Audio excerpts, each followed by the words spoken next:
Welcome to the deep dive. Today we're going right into 2 Kings, chapter 2. A really pivotal chapter. Absolutely. It's this incredible story of transition. We see the departure of the great prophet Elijah. And the immediate stepping up of his successor, Elisha. Yeah, it's packed with loyalty, some truly amazing miracles, dramatic scenes, and honestly a few moments that make you go, wow, really? Definitely some surprising turns. So our mission today is to walk through this journey, look at how that power gets transferred, and then check out Elisha's very first actions as the new guy in charge. We'll pull out the key moments, the insights. And just really unpack this amazing passage. It's got so much going on. Okay, so setting the scene, it kicks off with Elijah and Elisha leaving Gilgal. And the text gives us the crucial heads up right away. When the Lord was about to take Elijah up to heaven in a whirlwind. Boom! Right there. We know what the destination is, or rather, the event. The clock's ticking from verse 1. It sets the stage immediately, doesn't it? High stakes. We, the readers, know this extraordinary departure is coming, but they have to live out these final moments. And almost instantly, we hit what feels like a test. Elijah says to Elisha, "Hey, stay here. The Lord sent me to Bethel." Yeah, it's like he's giving him an out. A chance to maybe step back from this really intense final leg. But Elisha's having none of it. His reply isn't just, nope. No, it's incredibly strong. He says, "As surely as the Lord lives and as you live, I will not leave you." That double vow, invoking God and Elijah, that's serious commitment. It really underscores his dedication. It's binding. He's not going anywhere. So despite Elijah saying stay, Elisha sticks right with him. They head to Bethel together. And when they arrive in Bethel, things get interesting. They run into the company of the prophets there. These groups, sort of like prophetic guilds or schools, maybe. Something like that, yeah. And what's amazing is they seem to know what's up, too. Right. They approach Elisha, not Elijah, which is interesting in itself. And they ask him straight up, "Do you know that the Lord is going to take your master from you today?" How did they know? That's fascinating. It suggests this wasn't some totally secret event. There was a buzz, in the prophetic community. Something big was happening with Elijah. And Elisha confirms it. Yeah, I know. But then he tells them, keep quiet about it. Maybe trying to keep the focus tight just between him and Elijah. Or just avoid the distraction of everyone talking about it right then. It really throws Elisha's commitment into sharp relief, though. Everyone knows, but his focus is just laser sharp on staying with Elijah. Which leads us right to the next test. Elijah tries again. Same pattern. Stay here, Elisha. The Lord has sent me to Jericho. Another off-ramp offered. And Elisha gives the exact same answer, that powerful vow, word for word. As surely as the Lord lives and as you live, I will not leave you. Zero hesitation. This repetition is really telling, isn't it? Yeah. Elijah gives them these chances to maybe stay back, stay with the other prophets in these known centers. But Elisha's resolve is just absolute. He seems to grasp the magnitude of what's about to happen, and he cannot miss it. He's all in. He has to see it through. And just like in Bethel, the prophets in Jericho also come up to Elisha. Same question. Know your master's being taken today. Same quiet answer from Elisha. Yes, I know, but don't speak of it. Again, reinforcing this sense that the divine plan is unfolding, and it's known, at least within these circles. Doesn't make it less personal or intense for the two main figures, though. So Gilgal to Bethel, Bethel to Jericho, now the final stretch, towards the Jordan River. And Elijah gives it one last try. "Stay here. The Lord has sent me to the Jordan." And for the third time, Elisha refuses with that same unwavering vow. Sealed, done deal, he's not leaving. His determination is just incredible, past every test. So the two of them walk on, just the two of them now, heading for the river. But not entirely alone. This is important. The text says 50 other prophets went and stood off at a distance watching. Witnesses. That's going to be crucial later, right?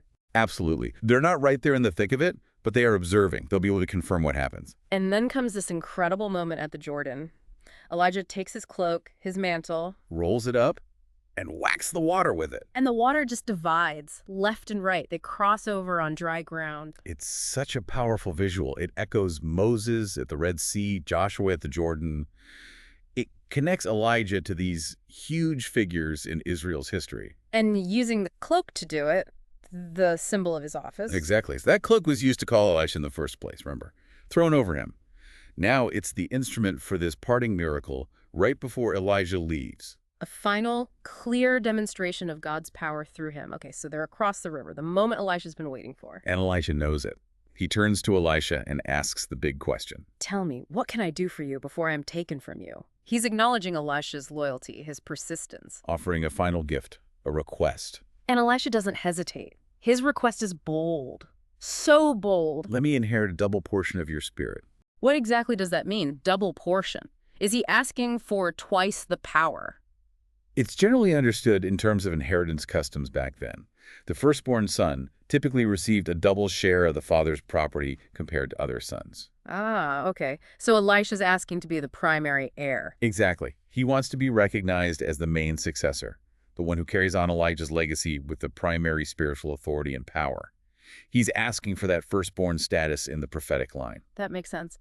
And Elijah's response shows it's a big ask. He says, "You have asked a difficult thing." And he makes it conditional. This is key. Yeah. Yet, if you see me when I am taken from you, it will be yours, otherwise not. Wow. So everything hinges on Elisha actually witnessing the departure. It's the final test, isn't it? Being present, being attentive, seeing the divine act is the condition for receiving that requested spiritual inheritance. Focus is paramount. And then it happens, just as they're walking and talking like any other moment. Suddenly, out of nowhere, a chariot of fire, horses of fire. Just incredible imagery, fire often symbolizing God's presence, God's power.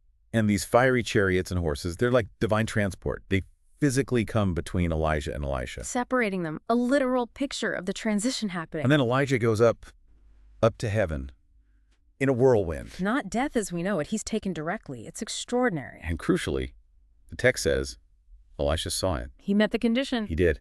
And his reaction is immediate and intense. He cries out, my father, the chariots and horsemen of Israel." Such a powerful cry. My father shows that deep, personal, spiritual connection. Grief, surely. But the chariots and horsemen of Israel, what's that about? Many see it as Elisha recognizing Elijah's true value to the nation. That Elijah's connection to God, his spiritual power, that was Israel's real defense, their true strength. More than any army, it's acknowledging the massive loss. And his actions match the words. He sees Elijah disappear, and he tears his own clothes. A classic visible sign of intense grief and mourning in that culture, showing the depth of his feeling. But then, right after that grief, comes this pivotal action. He stoops down. And picks up the cloak. Elijah's cloak that had fallen from him. The mantle. This isn't just cleaning up. Oh no, this is the moment. Picking up the mantle is the symbolic act of accepting the role, the authority, the inheritance he just asked for and qualified for. It's the transfer made tangible. So now he has the cloak. He walks back to the bank of the Jordan River, alone this time. This is his first moment standing in that place of power, potentially. And he immediately does what Elijah did. He takes the cloak. And strikes the water. But just before he does, he asks that profound question, where now is the Lord, the God of Elijah? And that, for me, is just a core insight. Think about it. He has the mantle. He saw the ascension. But he knows the power isn't in the cloak. Right. It's not automatic. No. He's actively calling on the source of the power. Yeah. The same God who worked through Elijah. He understands it's about relationship and reliance on God, not just inheriting an object or title. And as he asks and strikes, the water parts again, just like it did for Elijah. And he crosses back over on dry ground. That's the public proof, isn't it? The undeniable sign. Absolutely. It confirms the transfer. The same spirit, the same power, is now working through Elisha. It's his first miracle, mirroring his master's last one just moments before. And those 50 prophets, the witnesses, they saw it all from the other side. And their reaction seals the deal publicly. They see him cross, and they declare immediately, the spirit of Elijah is resting on Elisha. And they don't just say it, they come to meet him and they bow down to him. That's formal recognition. They're acknowledging his new authority as the lead prophet. The witnesses saw the proof and affirmed his calling. Okay, so Elisha's authority seems established, confirmed by miracle and witnesses. But then there's this slightly strange episode. Yeah, the other prophets, even after seeing the miracle, they still seem, well, maybe unconvinced about Elijah being totally gone. They suggest sending out a search party. 50 guys. They think maybe the spirit just, dropped Elijah off somewhere else, on a mountain or in a valley. They're grappling with the sheer uniqueness of his departure, perhaps. And Elisha, showing his insight, says straight up, no, don't send them. He knows it's futile. But they push him. They keep insisting, until the text says he was too ashamed to keep refusing. That's a fascinating detail. The new leader, persuaded against his better judgment. It happens, so he relents. Okay, send them. And of course, they search for 3 days and find absolutely nothing, just like Elisha knew. When they get back, Elisha just says, basically, told you so. Didn't I tell you not to go? So what's the point of this little side story? Well, it further cements Elisha's authority, doesn't it? It shows he had the correct insight when the others were still doubting or misunderstanding. And maybe for the other prophets, it gave them closure. They did the search, they confirmed it for themselves. Now they can fully accept Elisha's leadership. Okay, that makes sense. So now Elisha is in Jericho, his authority established, and the men of the city come to him with a problem. A very practical, real-world problem.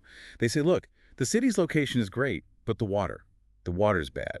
And because of that, the land is unproductive. Things aren't growing. Maybe people are getting sick. A fundamental issue for the community's survival and well-being. And this sets up Elisha's next big act.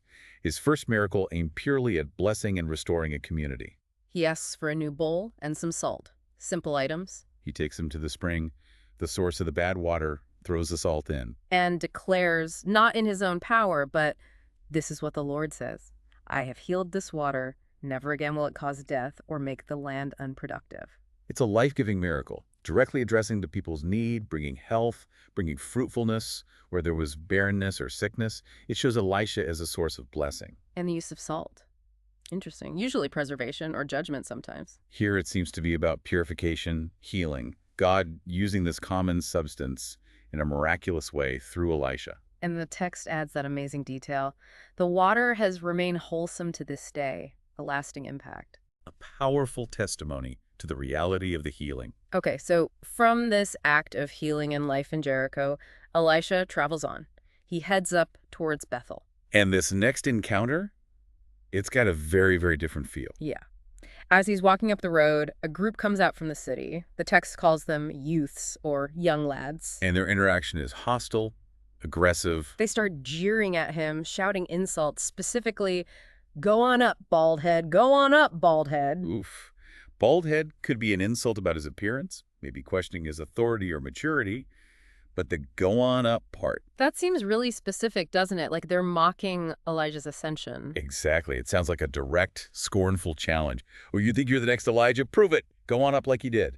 It's deep disrespect for him, for the prophetic office, and for the God he represents. A public challenge right at the start of his ministry in that area. How does Elisha react? It's swift and pretty severe. He turns around, looks right at them. And calls down a curse on them. Importantly, he does it in the name of the Lord. And the result is immediate and shocking. 2 bears come out of the nearby woods. And maul 42 of them. Wow. Yeah, it's all stark. It's such a sharp contrast to the water miracle, isn't it? Healing and life in Jericho, and now this judgment and death in Bethel. It absolutely is. It shows another side of the power Elisha wields. It's not just for blessing.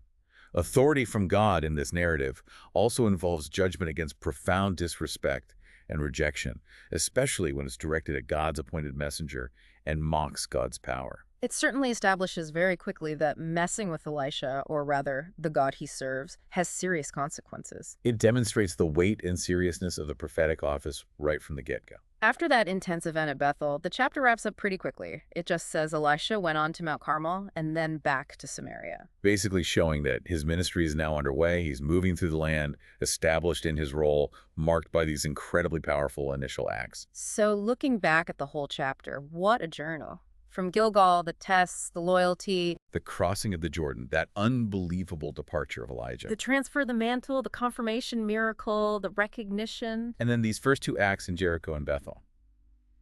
Healing and judgment. It covers so much ground. It really is a masterclass in understanding succession, how spiritual authority is passed on, tested, and demonstrated. And it shows the different ways that divine power can show up. Sometimes gentle and healing, sometimes incredibly severe. When you think about this chapter, what really stands out? Is it Elisha's sheer persistence, that refusal to leave Elijah's side? Or maybe the spectacle itself, the fiery chariot. It's unforgettable. Or perhaps it's those immediate signs of the double portion, the power Elisha wields right away, mirroring Elijah, and then doing his own distinct miracles. And you can't ignore that contrast, can you? The life-giving water and the avenging bears, both presented as acts flowing from the same divine authority through Elisha, It really makes you think. It leaves us with a lot to chew on about prophetic power, commitment, and how God works. And maybe that final thought. Go back to Elisha at the Jordan. Right after picking up the mantle, before the water parts for him. He asks, "Where now is the Lord, the God of Elijah?" Think about that question. He has the symbol, he saw the miracle. But he still asks where God is. What does that tell you? It tells you he knew the power wasn't just automatically his. It wasn't in the cloak. It's about that active connection to God, right? The same God who empowered Elijah. Exactly. The power originates with God. The person, the cloak, Yeah. they're instruments. But the source is the Lord. That question highlights his understanding and reliance right from the start. It's not the cloak itself, it's the living God. That's the heart of it. Well, thank you for diving deep into this incredible chapter with us today.